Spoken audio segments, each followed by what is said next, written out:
जय हिंद साथियों, स्वागत है आप सबों का एक बार फिर से हकल केमिस्ट्री के इस YouTube प्लेटफॉर्म पे, जहां हमने बोर्ड परसेंटेज बूस्टर प्रोग्राम के लिए जो हमने सीरीज स्टार्ट किया था, जो भी अपना अपकमिंग जो 2023 में बोर्ड एग्ज़ाम है, अपकमिंग 2023 में जो बोर्ड एग्ज़ाम है, कोई भी बोर्ड एग्जाम हो, CBSE हो, ICSE हो, कोई भी अदर स्टेट बोर्ड हो, कोई भी एग्जाम हो, उसके अंदर जो है सबसे पहले हमने इलेक्ट्रोकेमिस्ट्री को कवर किया। ठीक है, और उम्मीद है इसका प्रीवियस ईयर आपसे बन गया होगा। अगर आप बोलोगे तो ICSE का या फिर CBSE का जो भी प्रीवियस ईयर है उसको हम किसी एक वीडियो में सॉल्व कर देंगे। ठीक है, दूसरा चैप्टर कोऑर्डिनेशन का, एक हमने फिजिकल का ख़त्म कर लिया है, दूसरा चैप्टर हम कोऑर्डिनेशन का स्टार्ट करने जा रहे हैं। ठीक है, कोई दिक्कत नहीं होनी चाहिए। देखना, सबसे पहले जो ये नोट है, आपको जो है सो सारे लेक्चर के नोट्स जो हैं, जो भी लेक्चर होंगे उस सारे लेक्चर के नोट्स जो हैं सो आपको टेलीग्राम ग्रुप में मिल जाएंगे। उसके लिए डिस्क्रिप्शन बॉक्स में लिंक दे रखा गया है, उसको आप ज्वाइन कर लेंगे। ठीक है, देखिए आज का जो टॉपिक है अपना कोऑर्डिनेशन कंपाउंड। कोऑर्डिनेशन कंपाउंड को पढ़ना इतना ज़रूरी क्यों हो गया है? इसलिए ज़रूरी हो गया है, सबसे पहले ये जानते हैं why we study the coordination compound. क्योंकि इसके पास immense application for the human being के लिए बहुत ही ज़्यादा कारगर है, बहुत ज़्यादा यूज है। यूज ऑफ कोऑर्डिनेशन कंपाउंड बहुत ही ज़्यादा है, use of coordination compound for human being के लिए बहुत ही ज़्यादा यूजेज है। क्या यूजेज है भाई? आपको तो इसे समझ नहीं आ रहा होगा।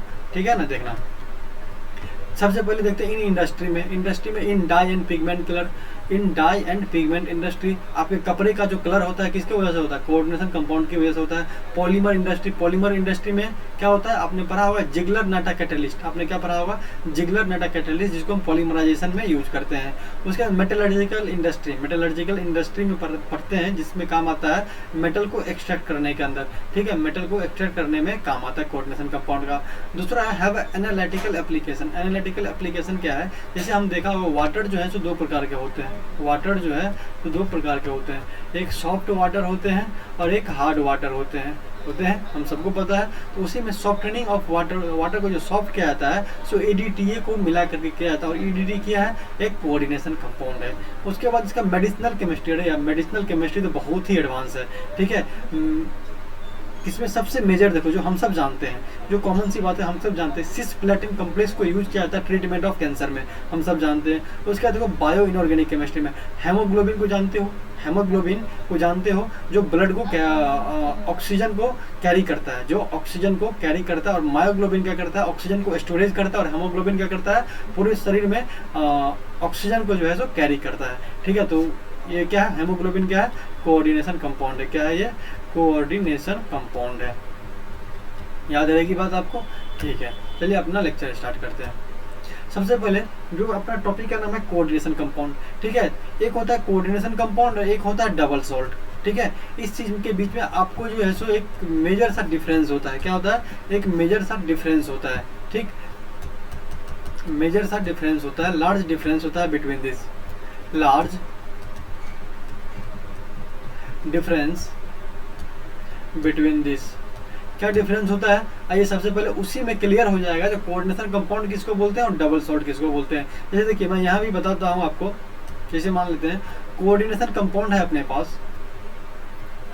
पास एक कोऑर्डिनेशन कंपाउंड है अपने पास है। एग्जाम्पल ले लेता हूँ, K4FeCN6। ठीक है, जब आप इसको एक्वस फेज में ले जाओगे या फिर आयोनिक फेज में ले जाओगे, ये क्या करेगा? देखना, सबसे पहले ये अलग होगा 4K प्लस में प्लस Fe का 6 4 माइनस। ठीक है, देखना इस चीज को बोला जाता है, इस चीज को बोला जाता है कोऑर्डिनेशन स्फीयर। क्या बोला जाता है इसको? कोऑर्डिनेशन स्फीयर बोला जाता है। और इस चीज को बोला जाता है आयोनाइजेशन स्फीयर। क्या बोला जाता है? आयोनाइजेशन स्फीयर बोला जाता है। कोई दिक्कत नहीं। अब देखना, ये आयोनाइजेशन स्फीयर है, ये अलग हो जाता है। मतलब कि जो कोऑर्डिनेशन स्फीयर और आयोनाइजेशन स्फीयर जो एक साथ बंधे होते हैं वो क्या होता है, जैसे ही एक्वस फेज में या फिर आयोनिक फेज में जाते हैं ये क्या होता है, आयोनाइज हो जाता है। और आयोनाइज होने के बाद क्या होता है 4K+ या फिर साथ में जो है ये कोऑर्डिनेशन स्फीयर अलग हो जाता है। अब कह रहे होंगे सर ये क्यों नहीं अलग हुआ, आयरन और साइनाइड भी तो अलग हो जाना चाहिए। भाई यही तो खासियत होती है, यही तो क्या कहते हैं प्रॉपर्टीज होती है कोऑर्डिनेशन कंपाउंड की। ये जो कोऑर्डिनेशन स्फीयर होते हैं, coordination sphere do not break, coordination sphere do not ionize, do not ionize. सबसे बड़ी बात यही होती है, इसी को क्या बोलते हैं कोऑर्डिनेशन स्फीयर बोलते हैं। कोऑर्डिनेशन स्फीयर क्या होता है, आयोनाइज कभी नहीं होगा, वह कभी नहीं होगा। दूसरा प्रॉपर्टीज होता है ये जो है, जैसे आप कह रहे होंगे ये पोटेशियम का टेस्ट दे दे, आयरन का टेस्ट दे दे, साइनाइड का टेस्ट दे दे, ये पोटेशियम का टेस्ट तो दे देगा भाई, लेकिन इंडिविजुअली टेस्ट आयरन का और साइनाइड का जिंदगी में कभी टेस्ट नहीं देगा। ये एक होता है ना प्रॉपर्टीज पता करने के लिए आयरन का और साइनाइड का, वो आप कभी पता नहीं कर सकते इंडिविजुअली। क्यों? क्योंकि ये अपना इंडिविजुअली प्रॉपर्टीज जो है सो खो चुका है, उसी को बोलते हैं हम कोऑर्डिनेशन कंपाउंड। ठीक है, अब आती है बात तो डबल सॉल्ट क्या होता है। डबल सॉल्ट क्या होता है, डबल सॉल्ट क्या होता है, जैसे अपने पास एग्जांपल लेते हैं KCl.MgCl2.6H2O। ठीक है, जैसे इसको आप एक्वस फेज में ले गए, एक्वस फेज में ले जाते हैं K अलग हो गया, Cl- अलग हो गया, प्लस Mg2+ अलग हो गया, पानी तो पानी में जाएगा तो पानी ही रहेगा, पानी पानी हो जाएगा। ठीक है, अब देखना ये क्या करता है, सारा का सारा डिसोसिएट हो गया, सारा आयोनाइज हो गया, और ये क्या करता है, सारा क्या करता है इंडिविजुअली टेस्ट दे देता है। क्या करता है,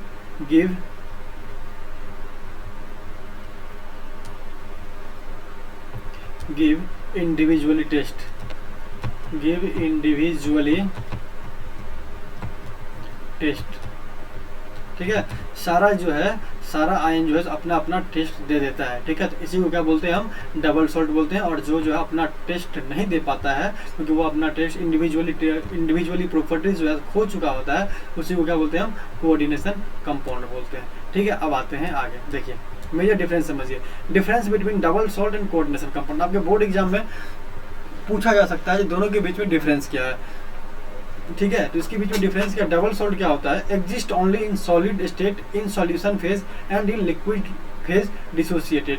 ठीक है, example KCl.MgCl2.6H2O and retain the properties of individual ion. हमने यही बोला, इसका जो प्रॉपर्टी जो पहले था, इसका जो प्रॉपर्टीज पहले था वह बाद में भी रहेगा, मतलब प्रॉपर्टीज में कोई भी चेंज उसके आयंस के नहीं आएंगे। ठीक है, कोऑर्डिनेशन कंपाउंड क्या होता है, नॉट डिसोसिएट इन एक्वस और आयोनिक फेज, या दोनों किसी भी फेज में डिसोसिएट नहीं होता है, सिर्फ और सिर्फ आयोनाइजेशन स्फीयर और कोऑर्डिनेशन स्फीयर अलग अलग हो जाते हैं और कोऑर्डिनेशन स्फीयर ब्रेक नहीं करते हैं, और their properties are different from the constituent species. हमने आपको बताया इसका जो प्रॉपर्टीज है सो आयरन एंड साइनाइड से अलग होगा।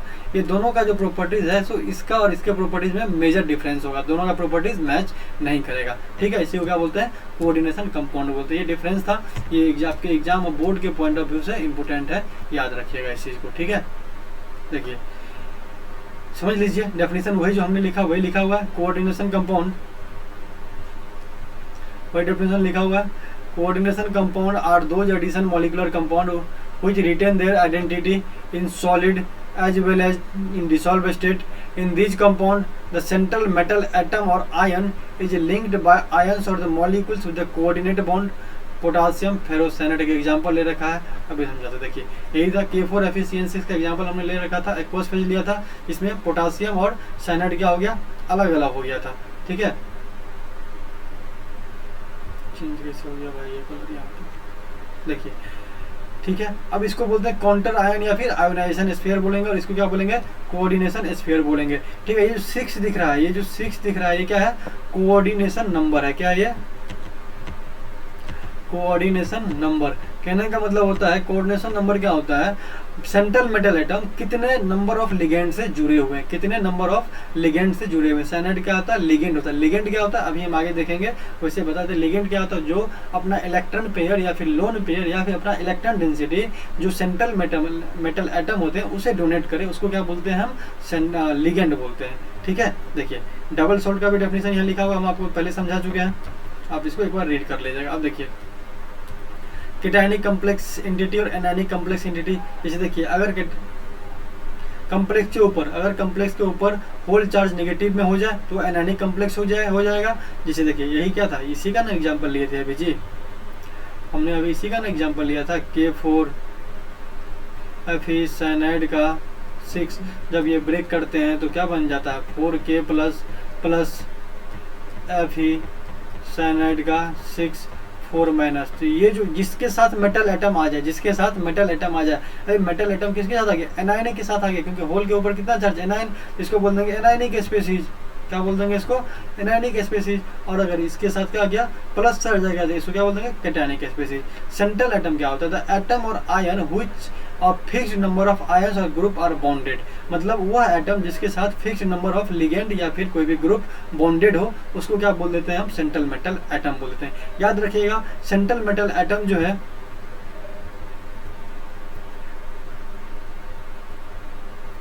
सेंट्रल मेटल एटम जो है सो हमेशा लुईस एसिड की तरह बिहेव करेगा। किसकी तरह बिहेव करेगा, लुईस एसिड की तरह बिहेव करेगा। क्यों, क्योंकि उसके पास इलेक्ट्रॉन डेंसिटी की डेफिशिएंसी होती है, और लेविस एसिड भी उसे बोलते हैं जिसके पास इलेक्ट्रॉन की डेफिशिएंसी हो। और लिगेंड क्या होगा, लिगेंड जो हो जाएगा सो लेविस बेस हो जाएगा। याद रखिएगा ये आपसे ऑब्जेक्टिव में पूछ लिया जाएगा। लिगेंड क्या होता है, लेविस बेस होता है। इसको लेविस बेस क्यों बोलते हैं, क्योंकि लिगेंड क्या करता है, अपना लोन पेयर या फिर अपना नेगेटिव चार्ज या फिर अपना इलेक्ट्रॉन डेंसिटी क्या करता है, मेटल को डोनेट करता है। जो भी अपना लोन पेयर या फिर नेगेटिव चार्ज डोनेट करे उसको हम क्या बोल देते हैं, लेविस बेस बोल देते हैं, क्योंकि इसके पास जो है सो डेफिशिएंसी नहीं होता है, इसके पास एक्सेस ऑफ नेगेटिव चार्ज या फिर लोन पेयर होता है या फिर इलेक्ट्रॉन डेंसिटी होता है, कोई दिक्कत नहीं। ठीक है, देखिए उसी को बोलते हैं सेंट्रल मेटल एटम और उसी को बोलते हैं लिगेंड। बढ़ते हैं आगे। देखिए लिगेंड हमने बता दिया, having tendency to donate lone pair और इलेक्ट्रॉन डेंसिटी। इसके आगे हम और लिख सकते हैं to central metal atom, to central metal atom को अपना इलेक्ट्रॉन डेंसिटी या लोन पेयर या फिर इलेक्ट्रॉन पेयर डोनेट करे उसको क्या बोल देंगे हम, लिगेंड बोल देंगे। Types of ligand on the basis of denticity. Denticity क्या होता है, डेंटिसिटी होता है number of donor site in a single ligand that binds to a central metal atom is called denticity. मतलब जैसे देखिए अपने पास एक एग्जांपल लेते हैं क्लोरीन का, Cl- है, ये जो है सो मेटल के साथ सिर्फ और सिर्फ एक टाइम पे एक ही साथ बॉन्ड बना सकता है, वैसे भी एक ही बॉन्ड ये बनाता है। लेकिन अगर हम बात कर लेते हैं जैसे देखिए इसमें आ जाएगा डेंटिसिटी में मोनोडेंटेट आ जाएगा, बाइडेंटेट आ जाएगा, ट्राइडेंटेट और पॉलीडेंटेट आ जाएगा। डेंटिसिटी में मोनोडेंटेट कहने का मतलब ये केवल एक तरफ से बॉन्ड बनेगा, बाइडेंटेट का मतलब ये दो तरीके से बॉन्ड बनाएगा, और ट्राइडेंटेट मतलब ये तीन तरह से, मतलब तीन बॉन्ड बने। मान लीजिए लिगेंड है इस तरह से तो नहीं दिखा सकते हैं इसको, अभी दिखाते हैं, अभी लिगेंड आएगा तो फिर लिगेंड में हम आपको दिखाते हैं। ठीक है, देखिए तो डेंटिसिटी के बेसिस पे लिगेंड जो है तो चार तरीके हो जाएंगे, monodentate ligand, bidentate ligand, tridentate ligand and polydentate ligand. अब देखिए इसका एग्जांपल क्या है,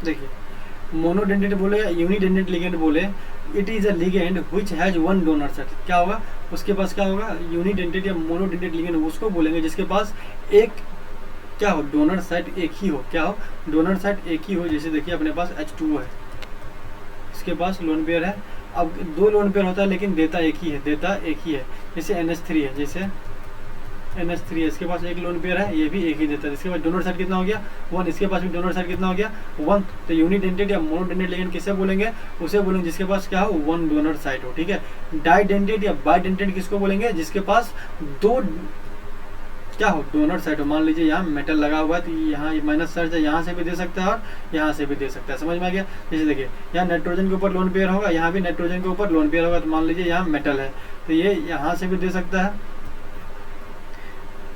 ये इस तरह से भी दे सकता है और ये इस तरह से भी दे सकता है। समझ गए। H2 क्या था, H2 सिर्फ और सिर्फ यहाँ लोन पेयर था, वो एक ही तरह से मेटल को दे रहा था, लेकिन यहाँ क्या है ये जो है ये माइनस चार्ज भी मेटल को दे रहा है और ये माइनस चार्ज भी मेटल को दे रहा है, ठीक है। यहाँ नाइट्रोजन का ये लोन पेयर भी मेटल के बैकेंड ऑर्बिटल में अपना इलेक्ट्रॉन डेंसिटी डोनेट कर रहा है, और ये इस नाइट्रोजन के लोन पेयर भी मेटल के बैकेंड ऑर्बिटल में अपना लोन पेयर डोनेट कर रहा है, ठीक है।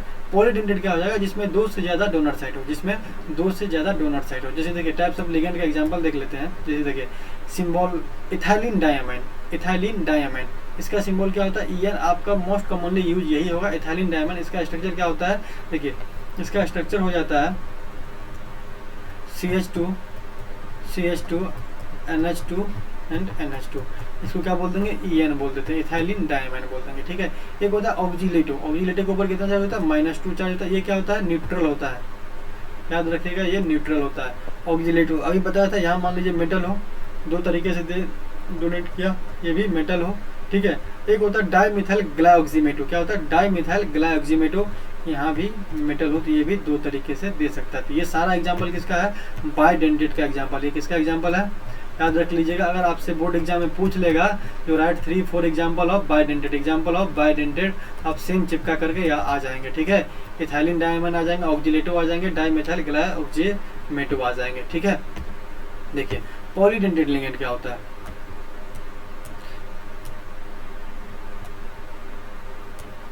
पॉलीडेंटेट लिगेंड वो होता है जिसके पास 2 से ज़्यादा डोनर साइट हो, जैसे देखिए डाईइथाइलिन ट्राइमाइन, इसके पास 3 डोनर साइट है। जैसे देखिए यहाँ मेटल है, ये बीच में मेटल है अपना, देखिए ये नाइट्रोजन के पास जो लोन पेयर है वो भी डोनेट कर रहा है, इस नाइट्रोजन के पास जो लोन पेयर है वो भी डोनेट कर रहा है, और इस नाइट्रोजन के पास जो लोन पेयर है वो भी डोनेट कर रहा है। ये क्या हो गया, ट्राइडेंटेट लिगेंड हो गया, ठीक है, जिसका डेंसिटी कितना हो गया, 3 हो गया। अब है टेट्राडेंटेट लिगेंड या फिर टेट्राडेंटिसिटी, ट्राई इथाइलिन टेट्रामाइन। जैसे देखिए यहाँ बीच में मेटल हो जाएगा, बीच में मेटल आ जाएगा।